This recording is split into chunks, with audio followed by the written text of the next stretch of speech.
Well, hello, and welcome back to the Town Manifesting Tarot, the audio edition. This is, as far as I know, the only tarot reading that is focused on you and your ability to manifest. In fact, this reading, which I do every day, 365, this reading is for hardcore manifestors. Because the magic comes from within you. If you're looking for the magic to come from the outside in, whatever you're smoking, I'd put it down. The magic always comes from you.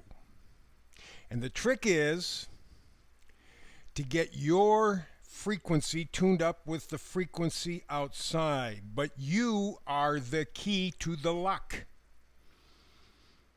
You are the magic.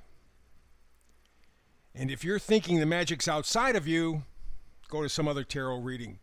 This is not for people who are delusional. You have the power.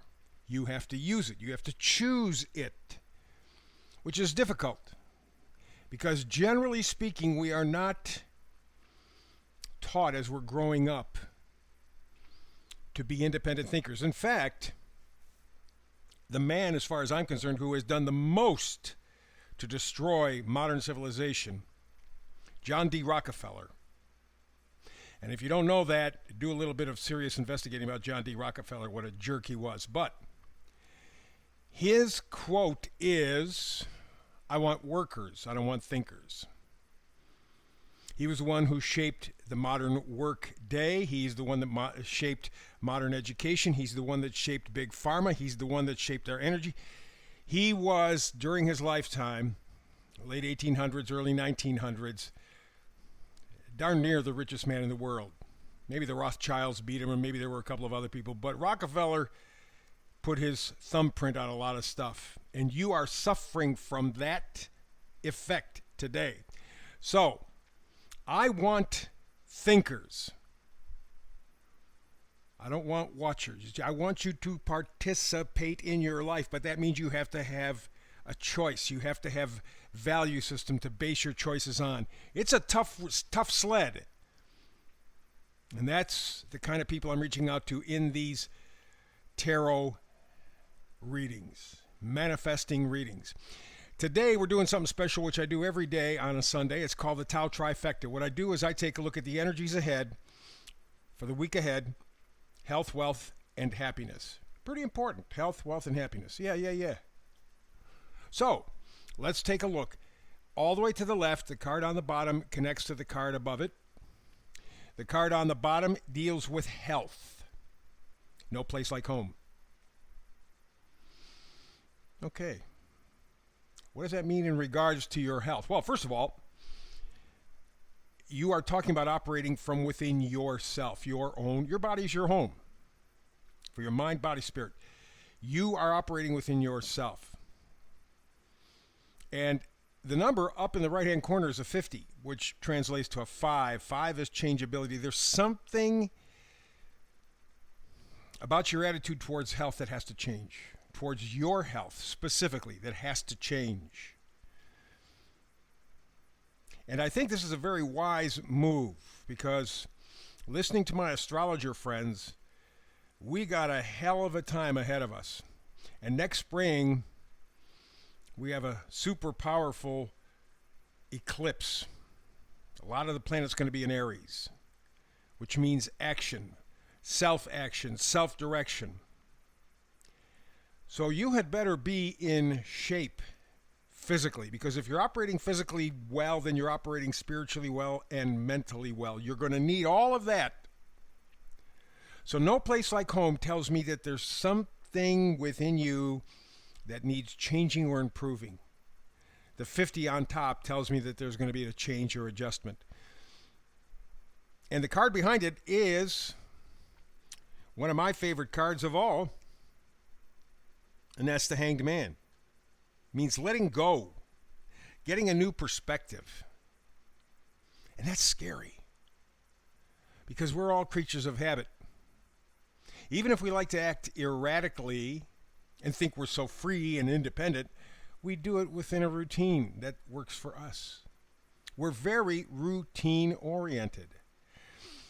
And so the Hanged Man, in connection with the No Place Like Home card, says you have to re-examine what you're doing for your health.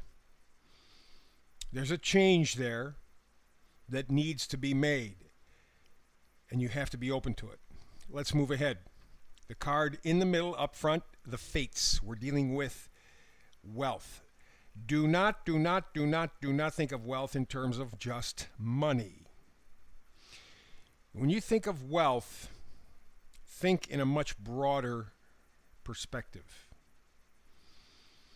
You're wealthy if you have your health. You're wealthy if you have friends. You're wealthy if you have people who love you and who you love. You're wealthy if you have a purpose in life. You're wealthy if you have peace in life. You get it? Didn't mention money one time in that list, and there's still more that I could add to that list. So when we're talking wealth, we're talking about real, honest value.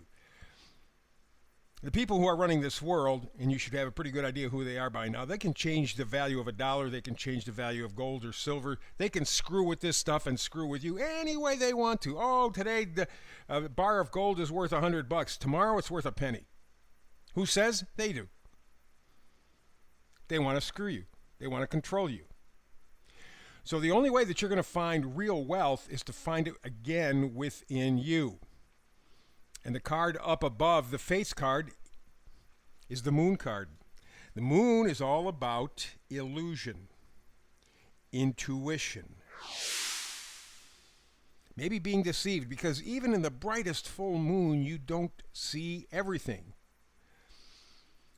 Beautiful blue sky and sunshine at noon shows you everything.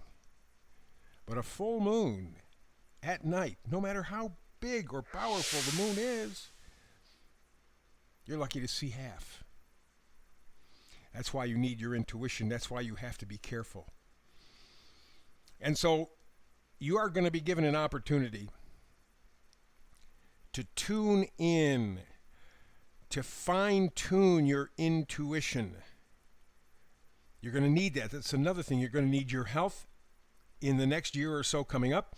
You're going to need your intuition. You're going to need to believe in yourself. You're going to need to trust yourself. This is the week to begin to work on that. Next card over, on the bottom all the way to the right, we're dealing with happiness. The card is exchanging gifts. And the number up top is a 27. 2 and 7 is 9. 9 is wrapping up a cycle. Okay. What could that mean? Well, let's look at the card above it. Card above it, you can't really see it very well. It is the 7 of Pentacles. Again, Pentacles are things that you value. Not what you're told to value, not what you're told are important. Not what you're told, but what you tell yourself. What's that inner voice in you talking about? And the 7 of Pentacles says that you are looking at what's important to you and just giving it a quick once over. Are these things really important to me? Are they really going to take me through tough times?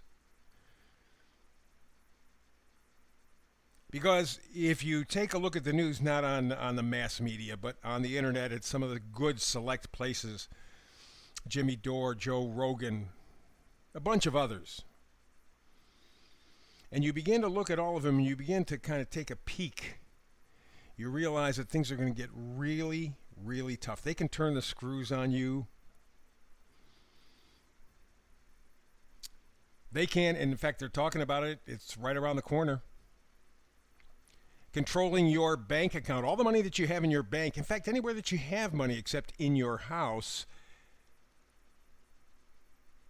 they can lock you out just like they did the Canadian truckers. Just lock you out. You can't have it. I don't care if it's in there for. I don't care if you earned it. I don't care. You're under my control. And that's just a little. They can throw out some phony baloney pandemic thing that's going to scare the bejabbers out of everybody and get them to be stupid not to think. There are a lot of things that are dependent upon your value system. Make sure it is a solid value system. It is a system that you control, not them. And that is the exchange of gifts. You are gifting to yourself power, real power. But with that comes real responsibility. And that's the tricky part, because most of us are lazy and content to be told what to do. There's the problem. I think I said this yesterday in the reading. For those folks who give any credence whatsoever to the Bible, you go back to Genesis, the story of Adam and Eve. What was that story all about? It was the story about choice. Do we take the apple or do we not? We've been told not to because it's not a good thing. But boy, it's so tempting. It's like technology. Comfort and convenience. Comfort and convenience. Just, I don't want to feel any pain. I don't feel any discomfort. Just let me stuff my mouth and watch TV and this would be nothing. And I'm not living my life. I'm simply just existing. If you are doing this, manifested reading with me every day, you are picking up new insights every single day. I am trying to inspire you for you to be the best that you can be. Doesn't mean you're going to be perfect. But it means you can be a hell of a lot more than what you are, and you can live your life, not just exist in some sort of a kabuki theater. Your choice, though. Remember, your choice. That's it for today. Come back tomorrow with another Tao Manifested reading, the usual format. Hope you're here with me. If not, between now and the next time we get together and do tarot, peace and blessings.